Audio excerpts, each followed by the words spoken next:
আসসালামু আলাইকুম। আপনি দেখতেই পাচ্ছেন এই দুধটাকে এখন ছানা করা হবে।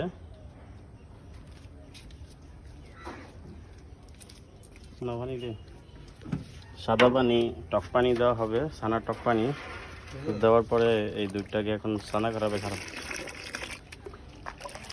দাও।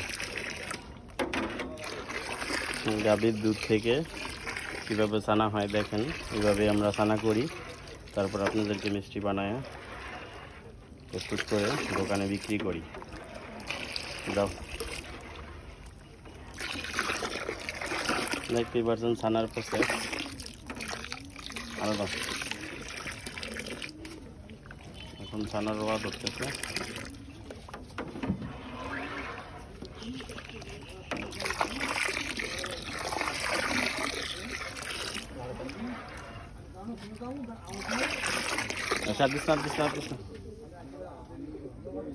এই যে ছানা কাটা হয়ে গেছে, দেখতেই পাচ্ছেন। এখন ছানাটারে থাম খাওয়া পরে আস্তে আস্তে এটা